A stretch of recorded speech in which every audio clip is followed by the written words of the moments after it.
Well, since it's just about Thanksgiving time, I thought I'd go ahead and show you a really easy way to roast a turkey in the oven.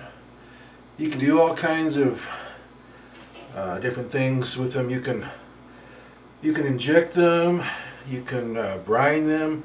Most of these you get nowadays at the store have anywhere from a 6 to 9% solution already injected, so you don't really need to do anything extra unless that's what you really like to do. But I'm just going to do a really simple, really easy, and really tasty turkey for you. This is just a smidgen under 19 pounds. It's like 18.92 pounds, something like that. So it's sizable. It barely fits in this tray here, this wire rack. But if I'm careful, it should stay all right. All I'm going to do is spray a little olive oil on it, and then put some seasoning on the outside, and that's pretty much it. You can do, like I said, you can do anything extra you want to. In the past, I've taken some butter, let it soften to room temperature, add some seasonings and herbs to it, and take it and work it underneath the skin here, between the meat and the skin, work it all around underneath. And you can do all these things if you really like to, but after cooking a number of turkeys, I found they don't really do all that much for the extra work that you have to do for it. But again, whatever you like, whatever works best for you, go with that. This is just going to be a simple, really easy one. So, what I'm going to do to start off with is, to make cleanup a little easier right now, I'm going to spread some paper around here on the counter so it's not too messy.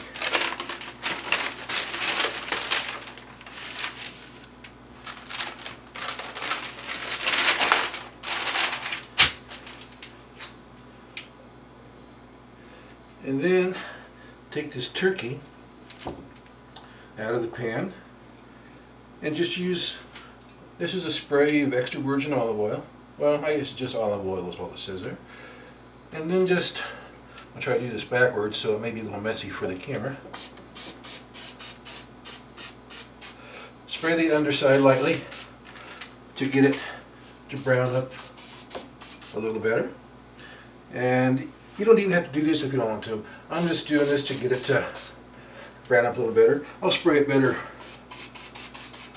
on the side where I can see it easier. And of course, I'll spray the top and put the seasoning on the top. Let me just turn it around here real quick, so I can spray the bottom side here easier. See what I'm doing? There we go.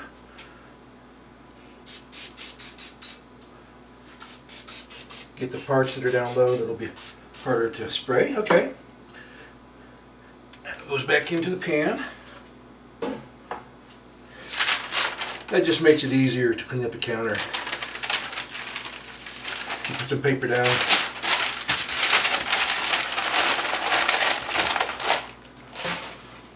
Give my hands a quick little rinse here.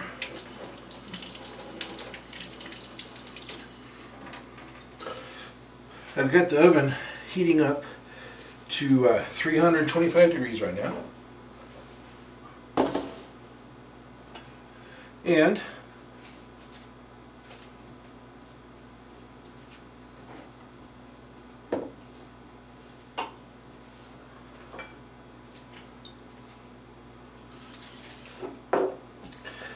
it's ready up to temperature. So again, I'm just going to put a little layer of actually, I probably should have let the paper down just for a little overspray, but be careful, I won't make too much of a mess here.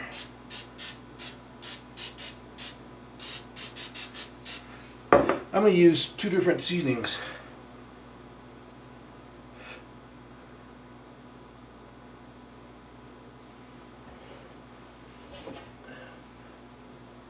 This is some Lowry's seasoned salt.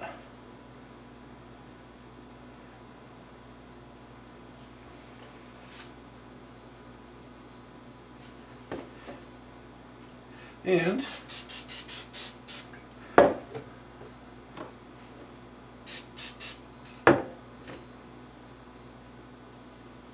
This is some more Lowry's. This is a poultry blend of Lowry's. And I'm going to keep seasoning this up, and I'll let you see it here in a minute when I get it fully covered. Okay, I've got it pretty well coated there.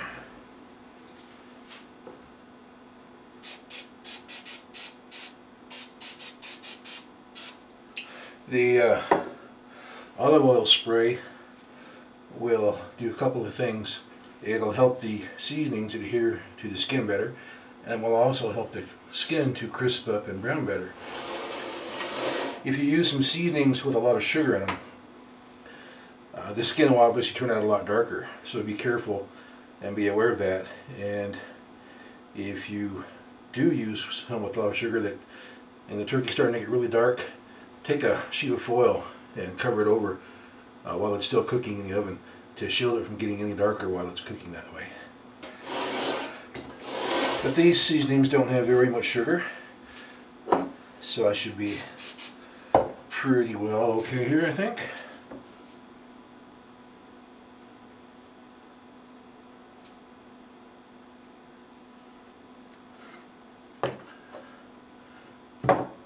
And the only thing left to do now is to add a little bit of water, 2 or 3 cups of water.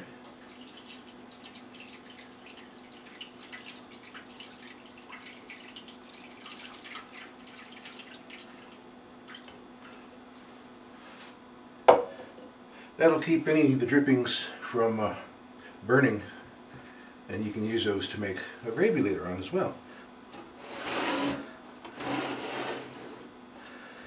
And one more thing. Take this temperature probe, and I'm going to insert it into the breast here. I'm going to shoot for as close to the middle as I can get it, which would be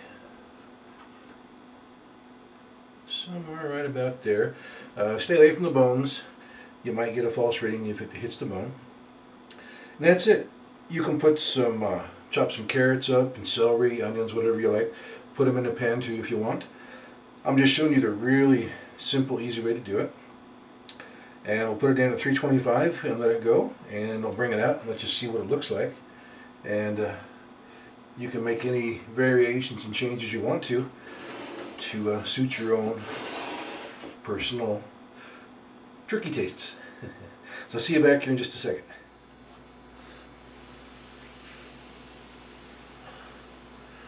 Okay, there it is.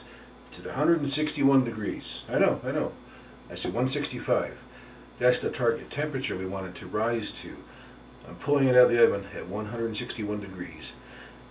While it's sitting here, the temperature will keep climbing a few more degrees, and it should hit 165, which is perfect. So, we wait. Let me turn it around a little bit so you can get a look at it.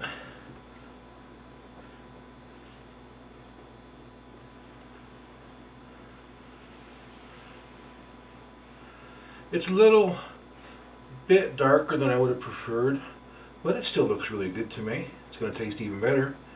If you don't like it quite this dark, like I say, make a sheet of foil that you can lay over the breast area and top of the turkey here to shield it from getting too much darker. Check it at, this took at just over 3 hours at 325 degrees. Depending on your oven, it may take a little quicker, it may take a little bit longer. But that's a good ballpark to look for. So at maybe 1.5 hours, take a quick peek. Not long, you don't want to let too much heat up.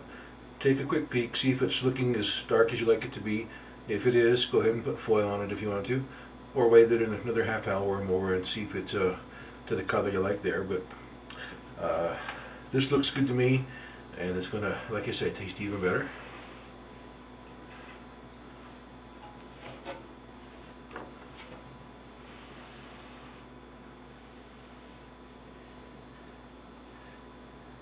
So we need to let it rest. I'm going to give it a good half hour. That way all the juice won't leak out when I cut it. Plus it'll be easier to handle. So I'm going to leave it just like this and let it sit here for about at least a half an hour. And when I cut it apart, it's still going to be blazing hot inside. I'm going to have to wear a heavy glove to protect my hand from the heat. But we'll let it rest, let it stabilize. I'm leaving the probe sealed into the turkey. If you take it out, it's just going to shoot juice out. So we'll leave it just like it is, and like I say, in about a half an hour. If you're cooking for Thanksgiving or any other meal, that'll give you time to get the mashed potatoes finished up and the gravy and other side dishes, and get the glasses filled with your favorite beverage or whatever you need to. You can use some of the drippings in the pan if you're making some stuffing or dressing. And we'll just let her sit here, and we'll just let our mouths water till it's ready to go. Now we're about ready to go here. I like to take a couple of paper towels, put them around the edge to soak up any of the juice that might happen to leak out of there. Just makes it a little easier. And it's going to be a little harder for you to see this because I need to see what I'm doing too. But just run the blade down between the breast meat and the leg. Sometimes that joint is a little harder to find than you would like it to be, but once you get there, then the thigh and the drumstick come off together pretty well. And then weighing is very similar to what you did with the leg. Just cut into the meat as far as you can. It's still really, really hot, so I'm going to go ahead and use 2 gloves.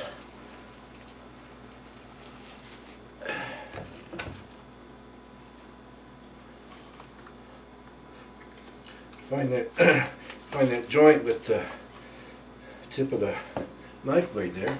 You can take that wing right off. Go ahead and slice that through there.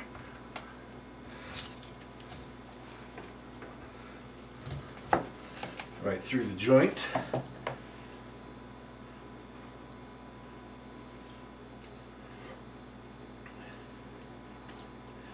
And get up here to the center, just to the side of the breastbone, and slice on down. The turkey is gonna, because of the rib cage here, it's gonna turn a little bit, so you need to turn the knife blade once you get down a little ways. Just work your knife blade along the breast. And I'm not an expert at this by any means, but I got a pretty nice chunk of the breast meat off there. I'm going to go ahead and set this turkey back to the side.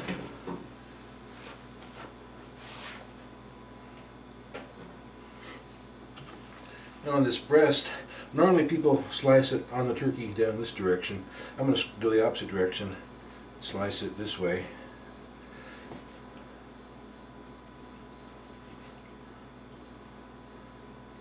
Slice it into 1/2 inch, 3/4 inch thick pieces.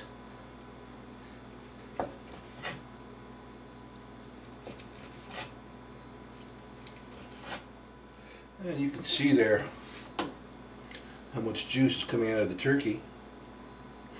And here, you can see how tender and juicy that is there. It just you can see the steam coming off of it if you're looking at this in high definition and full screen. You can see how tender that is.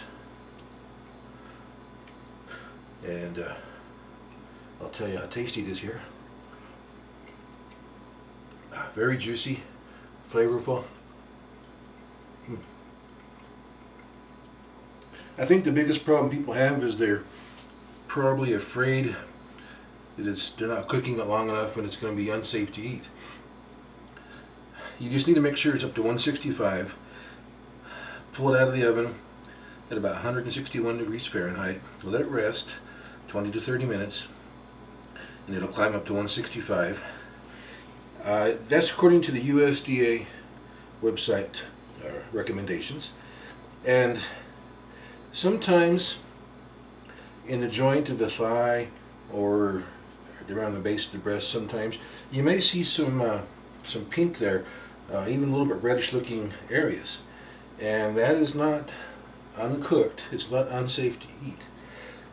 The USDA will tell you this, that sometimes that color is perfectly normal and it's perfectly safe, and there's nothing wrong with it. It just looks like it's undercooked. The most important thing to make sure it is cooked is cooking it to the proper temperature. That way you don't have to worry about anything whatsoever. You'll know it's perfectly and safely cooked. This is the thigh and the leg. I'm going to cut it right down between the two and look for that joint. You'll see it right there. And with the leg, just slice a chunk off, give it a turn, slice another chunk off, give it another turn, and that's probably good. Leave the rest of that on the bone there. Plenty of people like myself will be more than happy to chew on that. And let's leave some of that there so you can see. And kind of the same thing with the thigh. You see the bone is right there, so I'm going to cut some chunks off of it, right parallel to the bone. And I'm getting right close to it. There's a bone right there. Turn it around, take a nice chunk off the other side. And with that bone, I'd probably go ahead and leave it just like that. But if you prefer, just go ahead and carefully run the knife blade down the side of the bone, removing more of that meat. And then just leave a little bit there for people who like the dark meat on the bone to be able to chew on it. It's good stuff. But I'm kind of making a mess of it here so you can see it easier and see how to do that. It's super easy, like I say, like I just showed you. Just put some nice seasoning on it. If you want, put some herbs and a couple of lemons cut up, a couple of oranges inside the cavity. That's fine. Some people like to stuff it. I prefer not to, because when you put the stuffing inside the turkey, you're making it a huge, solid mass of meat, and you need to cook it longer to make sure that stuffing is cooked properly to the safe temperature. And when you cook it longer, that means it's going to be drier. But again, like I always say, if you really prefer that method, go for it. I just wanted to show you a simple, easy, no stress, no fuss, cook and gobble, delicious way to cook a turkey for Thanksgiving or any other time of the year. Give you a little bit better of a shot there.